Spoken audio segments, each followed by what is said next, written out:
warahmatullahi wabarakatuh. Kami daripada kumpulan pertama akan membentangkan poster kajian kami yang bertajuk Kesedaran terhadap Seks Luar Nikah di kalangan pelajar FBMP MSU. Kehamilan luar nikah adalah merupakan isu yang dihadapi oleh masyarakat global merentasi batas agama, bangsa dan umur. Melibatkan remaja perempuan dengan aktiviti seks sangat berisiko mengundang kepada kehamilan luar nikah dan jangkiti HIV dan AIDS. Ia juga akan membawa implikasi yang buruk seperti keruntuhan institusi keluarga dan penularan pelbagai jenis penyakit fizikal maupun rohani.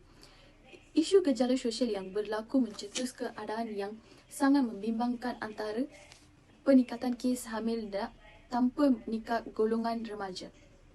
Fenomena seks bebas dalam kalangan remaja telah menjadi punca berlakunya kehamilan luar nikah bawah umur dan punca kepada jenayah pembuangan bayi di Malaysia. Selamat sejahtera, nama saya adalah Guru Pelaksana Lagi Sandra Kumar. Hari ini saya nak terangkan pasal seksual luar nikah. Okey, isu pertama, peningkatan bilangan pembuangan bayi terjadi melalui beberapa faktor yang berlaku pada masa kini seperti hubungan luar nikah. Poin 1. Dalam isu anak terbuang, harus difahami bahawa bayi adalah generasi manusia yang perlu dijaga dan diwujudkan. Susur galur menjaga keturutan melalui perkahwinan yang sah adalah satu kewajipan. A.B. Halim Mustafa Afif dan Mahidin Muhammad Syukur dan Nur Afifah Sabi Berulin Dini Sabi Joki Yusin ADP 2013, Muhammad Fuzi dan Muhammad Khairul Niam pada 2012 menjelaskan bahawa gejala seks bebas penggurukan kandungan kelahiran anak luar nikah dan penghubungan bayi dalam kalangan remaja hari ini bukan lagi menjadi suatu perkara asing dalam masyarakat di Malaysia. Akta yang terlibat di dalam kes pembuangan bayi ialah di bawah bab 3 kesalahan berhubung dengan kesihatan dan kebajikan kanak-kanak, Akta Kanak-kanak 2001 mengikut kajian Berhayuddin 2015. Definisi umum diberikan kepada istilah buang bayi ialah perbuatan meninggalkan bayi yang baru lahir sama ada yang masih hidup atau mati di sesuatu tempat dengan sengaja atau berusaha menggugurkan kandungan dengan cara sekalipun. Okey, poin 2 ialah maksa seks luar nikah banyak terjadi di dalam golongan bawah umur yang boleh mengakibatkan impak yang tidak baik. Nombor 1, pelajaran terjajas. Nombor 2, tidak boleh fokus. Nombor 3, menceramahkan nama keluarga. Keempat, masyarakat dan pandangan rendah. Kelima itu emosi yang tidak stabil. Thank you. Assalamualaikum, hai, nama saya Amsyah Zaizah binti Zainal Abidin, saya daripada grup 1 dan saya ingin membentangkan tentang objektif kajian ini dijalankan untuk mencapai dua objektif. Objektif yang pertama adalah mangsa seks bawah umur. Poin yang pertama, untuk mengenal pasti tahap dan kefahaman remaja seks luar nikah yang berluasa pada zaman ini. Yang kedua adalah untuk mengkaji faktor yang mendorong remaja mudah terpedaya dengan hubungan seks luar nikah. Manakala yang ketiga, iaitu dapat menguraikan kesan dan emosi yang mengganggu masa seks luar nikah. Objektif yang kedua adalah isu pembuangan bayi dalam kalangan remaja. Poin yang pertama adalah untuk memperluaskan cara mengelakkan kes pembuangan bayi berlaku. Dan yang kedua adalah dapat fahami sebab dan akibat mengapa isu pembuangan bayi berluasa. Dan yang ketiga adalah peningkatan keparahan pembuangan bayi kepada masyarakat. Jadi, umumnya mengapa objektif-objektif kajian ini dijalankan adalah untuk mengenal pasti kesan daripada penciptaan yang terjadi seks luar nikah berluasa dalam kalangan remaja serta isu pembuangan bayi meningkat. Menggunakan syartapai kepada pelajar dan kami telah mendapat 33 responden serta hasil kajian ini akan diulaskan mengikut statistik yang diperolehi daripada pelajar FBMP MSU Shah Alam. Saja daripada saya, terima kasih. Salam sejahtera, nama saya Sharwin Balakrishnan. Saya akan membentangkan pasal bahan kajian yang kami telah guna sebagai rujukan untuk kajian ini. So, jumlah artikel yang digunakan untuk kajian ini adalah 12. Kami telah menggunakan kajian-kajian terdahulu untuk mengumpul informasi seperti definisi, pendapat sesetengah penulis yang mencara isu seks luar nikah dalam kalangan pelajar. Terima kasih. Saya akan menerangkan analisis berdasarkan jawapan-jawapan yang diberi oleh responden lelaki di dalam survey kami.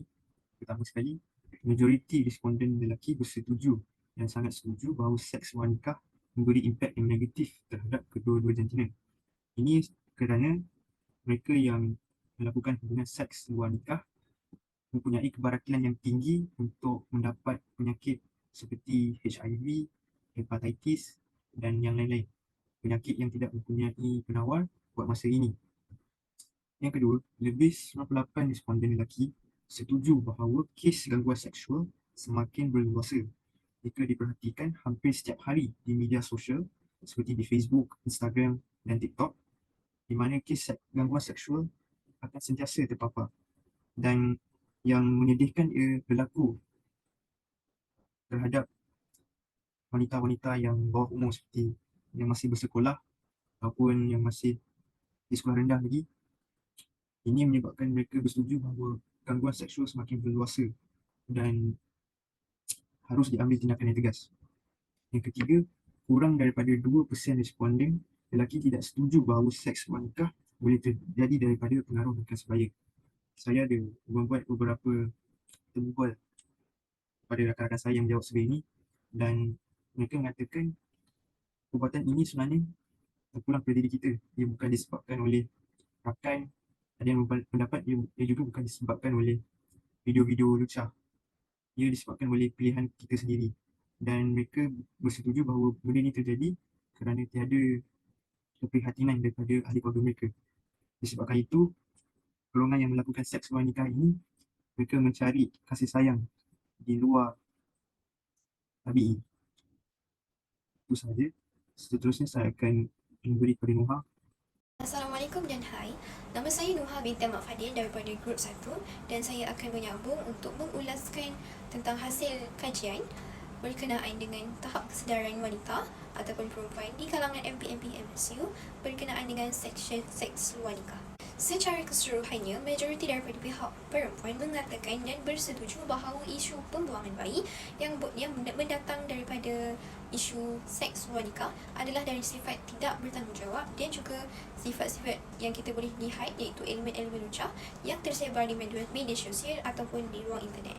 Hal ini juga dapat dijustifikasikan daripada isu-isu semata pada zaman sekarang iaitu statistik isu pembuangan bayi yang kian meningkat pada hari ke hari dan juga isu daripada hasil kajian lepas yang menerima bahawa seks luar nikah ataupun isu pembuangan bayi kerap berlaku di kalangan remaja dan juga di kalangan bawah umur. Hal ini dapat diulaskan lagi kerana mangsa seks luar nikah yang berada di bawah umur mungkin kekurangan pendidikan seks ataupun mereka tidak mempunyai sifat-sifat keibuan lagi dan tidak mempunyai tanggungjawab lagi untuk menjaga bayi. Seterusnya, bagi pihak perempuan, mereka berpandangan dan bersetuju bahawa isu seks luar nikah akan mempengaruhi tahap emosi dan juga perasaan terutamanya untuk para wanita yang menjadi mangsa seks tersebut.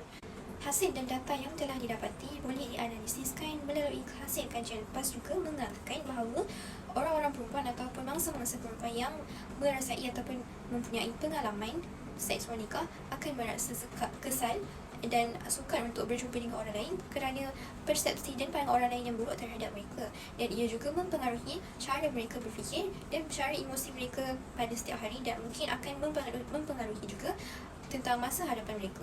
Sebagai tambahan, majoriti wanita tidak bersetuju terhadap isu pembuangan bayi adalah dipengaruhi oleh individu yang berpenyakit. Ia adalah tidak dipersetujukan kerana kebanyakan wanita dan kebanyakan perempuan yang menghadapi isu tersebut mungkin daripada kekurangan sifat moral dan juga kekurangan agama. Ini juga dapat dijustifikasikan melalui kajian-kajian lepas juga mengatakan sifat-sifat moral ataupun kurang pendidikan agama juga mempengaruhi tahap bagaimana seseorang itu bertindak dalam kehidupannya. Sebagai contoh, sekiranya mereka kekurangan didikan agama dan dia tidak mempunyai pendidikan yang mencukupi tentang apa itu seks ataupun apa itu pengurukan tentang seks, itu juga akan mendorong kepada isu pembuangan bayi dan kemaksa seks luar nikah yang tidak mereka ketahui. Jadi itu sahaja daripada saya. Terima kasih.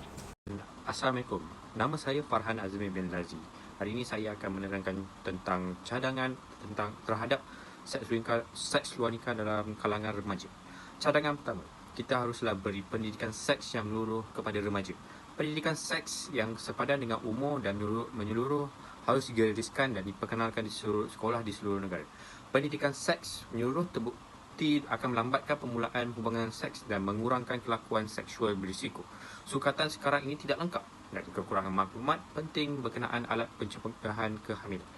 Okey, cadangan kedua pula, remaja haruslah mempelajari sasiah budaya di dalam kalangan remaja.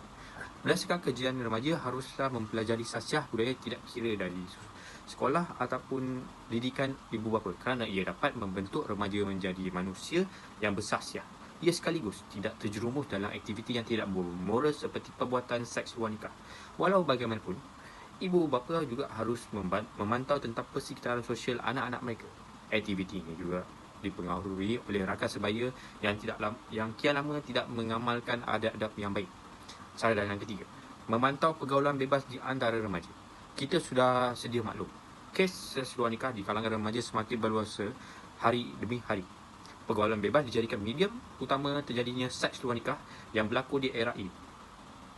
Remaja cenderung mencari pasangan yang tidak dikenali di media sosial yang membawa kepada aktiviti yang tidak bermoral. Oleh itu, persekitaran sosial juga penting bagi membentuk modal insan remaja dengan tidak berkawan dengan jantina bagi mengelakkan seks luar nikah ini tidak berlaku. Okey, cadangan terakhir. Remaja haruslah mendapat didikan agama yang baik. Umat Islam mengetengahkan didikan agama yang kuat dijadikan panduan hidup yang sejahtera. Ibu bapa harus memberi pendidikan dari segi moral dan agama kepada remaja supaya mereka menerapkan nilai-nilai mulia yang baik. Kajian berpendapat kurangan didikan agama antara yang menjerumus kepada terjadinya isu pembuangan bayi kerana ia melanggar syariah Islam. Itu sahaja dari saya. Saya akan pass kepada next presenter. Salam sejahtera, nama saya Sharwin Balakrishnan. Saya akan mengakhiri pembentangan ini dengan membagi kesimpulan yang diperoleh dari kajian kami, iaitu mengenai kesedaran terhadap seks luar nikah dalam kalangan pelajar LBMP MSU. Sebagai kesimpulannya, kesedaran terhadap seks luar nikah adalah amat penting, terutamanya dalam masyarakat kita, khasnya di kalangan remaja, sebab isu pembuangan bayi masih terus berluasa dan melebar seperti wabak. Melalui kajian ini juga menunjukkan bahawa kekurangan pendidikan seks, kekurangan pendidikan agama dan moral, kekurangan kasih sayang dalam keluarga, elemen-elemen lucah di media sosial adalah faktor pembuangan bayi di kalangan remaja ataupun pelajar. Isu ini perlu diberi perhatian dan ditangani dengan sewajarnya oleh semua pihak. Jikanya tidak ditangani dengan segera, ia boleh mengakibatkan kemusnahan institusi keluarga dan membawa pelbagai masalah sosial yang lain. Pada pendapat saya, ibu bapa dan pihak sekolah perlu memainkan peranan penting dalam menerapkan pendidikan seks yang betul dan pendidikan agama. Mereka perlu terangkan akibat dan risiko hubungan seks bebas kepada anak-anak serta balasan yang bakal mereka dapat mengikut pandangan agama. Sekian dari kami. Terima kasih.